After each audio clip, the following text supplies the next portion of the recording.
हुन्छ छोरा, तिमी हतार नगरिकन आऊ, म बुहारीलाई भनिदिन्छु। ल ल ल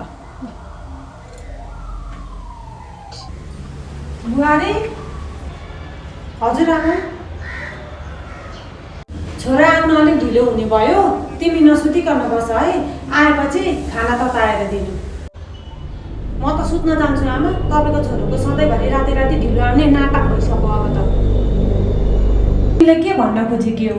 के लाग्छ तिमीलाई? के मेरो छोरो केही कामै नगरिकन यति राति राति घुमेर आउँछ जस्तो लाग्छ हो तिमीलाई?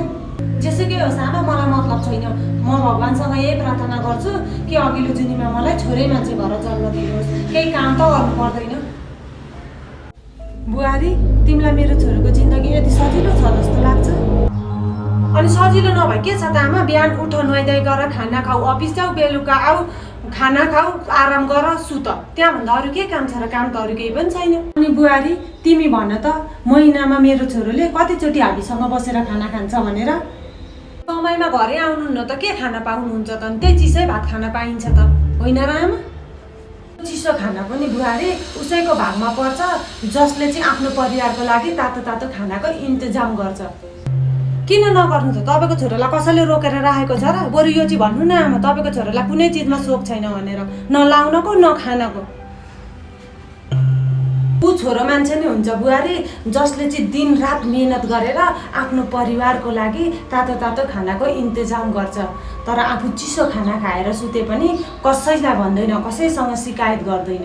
बुहारी, भगवान्सँग तिमीले जे मागे पनि एउटा कुरा चाहिँ नबिर्सिकन माग्नु कि छोरो मान्छे भएर जन्म लिए पनि धनी बाबुआमाको छोरो भएर जन्म लिनु परोस् भनेर माग्नु। किनभने यदि तिमी गरिबीमा जन्म लियौ भने पैसा पनि कमाउनुपर्छ, इज्जत पनि कमाउनुपर्छ। तिमीलाई के लाग्छ मेरो छोरो आफै पैसा कमाउँछ अनि बाहिर गएर उडाएर आउँछ जस्तो लाग्छ? अहिले चाहिँ के भयो त आमा? उहाँको सोख जति सबै मरेर गयो। छोरो आफै त कमाउँछ नि बुहारी, तर उसले आफ्नो लागि एक पैसा पनि खर्च गर्दैन। मलाई बिहे गरेर नपुगेको हो र आमा? होइन भने आफ्नो इच्छा र चाहनाहरू किन पुरा नगर्नु त? यति राम्रो कमाइ त छ उहाँको। कस्तो कुरा गर्छ बुहारी? ऊ सानैदेखि सोखिन थियो। मेरो छोरोले त्यतिखेर खुब आफ्नो सोख पुरा गर्थ्यो जति बेला उसको बाबाले कमाउनुहुन्थ्यो। उसलाई जे मन परेको छ त्यो आएर बिहान भन्थ्यो। उसको बाबाले बेलुका आउँदाखेरि ल्याइदिनुहुन्थ्यो। एकचोटि लगाएर खोलेको लुगा 15 दिन नभइकन पालो आउँदैन थियो। आफ्नो ड्रेससँग मिलाएर ऊ जुत्ता किनेर लाउँथ्यो।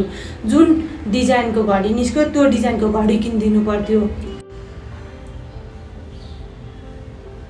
पुरा टाई फिटिङ भएर राजाको छोराछोरी जस्तो भएर हिँड्थ्यो मेरो छोरो।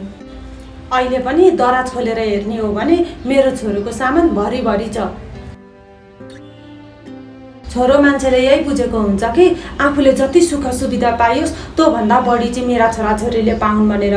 अनि आफ्नो छोराछोरीको इच्छा पुरा गर्नको लागि त्यो बाउले रात दिन गधाको जस्तो मेहनत गर्छ। छोरा मान्छेमा काहीँ न काहीँ यस्तो डर हुन्छ कि मेरा छोराछोरीको मैले इच्छा पो पुरा गर्न सक्दिनँ कि भन्ने हुन्छ। त्यही भएर उसले आफूमा एक पैसा पनि खर्च नगरिकन साँचेको हुन्छ।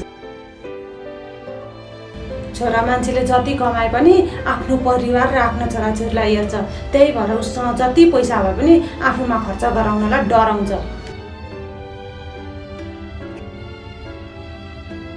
तिमी सुत बुहारी, छोरो आएपछि म आफै खाना तताएर दिन्छु। है आमा, मलाई माफ गरिदिनु। तपाईँ सुत्न जानु, म उहाँलाई पर्खेर बस्छु। उहाँ आएपछि खाना तताएर तातो तातो दिन्छु। बुहारी, यो जरुरी छैन कि तिमी पैसा अनि धनी मान्छेसँगै बिहे गर्यौ भनेर। किनकि एक सच्चा र इमान्दार मान्छेसँग विवाह भयो भने रानीको भन्दा कम जिन्दगी हुँदैन। हो आमा। ल, म सुत्न गएँ। ल।